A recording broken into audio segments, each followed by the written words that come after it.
ચાલો હવે જોઈએ સ્વાધ્યાય 2.11. 600 પીકો ફેરાડનું એક કેપેસિટર 200 વોલ્ટના સપ્લાય વડે વિદ્યુત ભારિત કરવામાં આવે છે.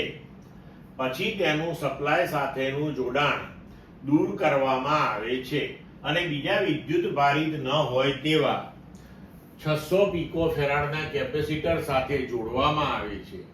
આ પ્રક્રિયામાં કેટલી ઉર્જા ગુમાવાઈ હશે? તો હવે જુઓ કે પહેલા આપણે 600 પીકો ફેરાડ ના કેપેસિટર સાથે 200 વોલ્ટનો સપ્લાય લગાડેલો છે. તો એ કિસ્સામાં પહેલા કેટલી ઉર્જા સંગ્રહિત થયેલી છે તે ગણીશું.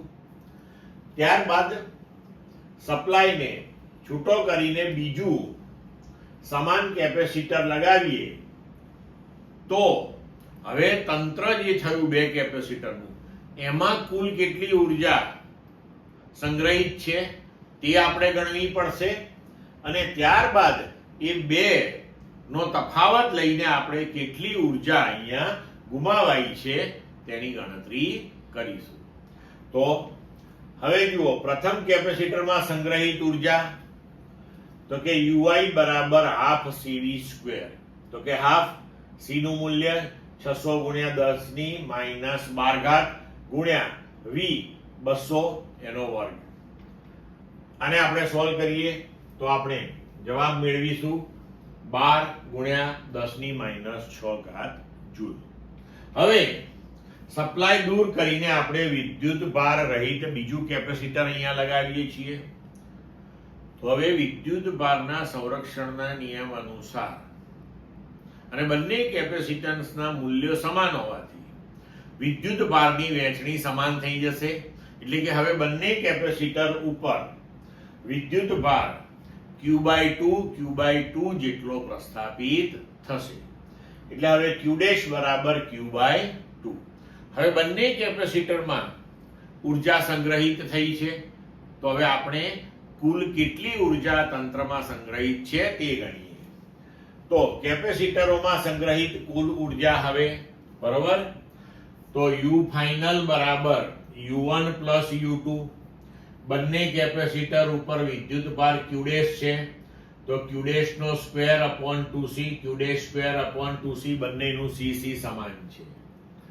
તો 2 times Q' square by 2C પણ Q' બરાબર Q/2 છે. તો UF બરાબર 2 ટાઈમ્સ Q/2 એનો વર્ગ અપોન 2C. તો 2 into Q square upon 4 into 2C. પણ અહીંયા તમે જુઓ છો કે Q સ્ક્વેર અપોન 2C જે છે એ આપણા માટે UI થઈ જશે. તો Q square upon 2C UI લઈએ અને આ 2/4 એટલે કે 1/4 એટલે 1/2 એટલે આપણા માટે થઈ ગઈ ફાઇનલ એનર્જી UI/2. UI આપણે ગણેલું છે 12 ગુણ્યા 10 ની માઈનસ 6 ઘાત ભાગ્યા 2 બરાબર થયું 6 ગુણ્યા 10 ની માઈનસ 6 ઘાત જૂલ. હવે પ્રારંભમાં એનર્જી 12 ગુણ્યા 10 ની માઈનસ 6 જૂલ હતી. હવે 6 ગુણ્યા 10 ની માઈનસ 6 જૂલ થઈ ગઈ. તો આ પ્રક્રિયામાં કેટલી ઉર્જા ગુમાવાઈ હશે? તો આ બેના તફાવત જેટલી. તો ગુમાવેલી વિદ્યુત ઉર્જા એ ઉષ્મા ઉર્જાના સ્વરૂપમાં ગુમાવી હશે. આપણે આ યાદ રાખજો પાછા. તો ડેલ્ટા U બરાબર UI માઈનસ UF બરાબર 12 ગુણ્યા 10 ની માઈનસ 6 માઈનસ 6 ગુણ્યા 10 ની માઈનસ 6 બરાબર 6 ગુણ્યા 10 ની માઈનસ 6 જૂલ. ક્લિયર મિત્રો?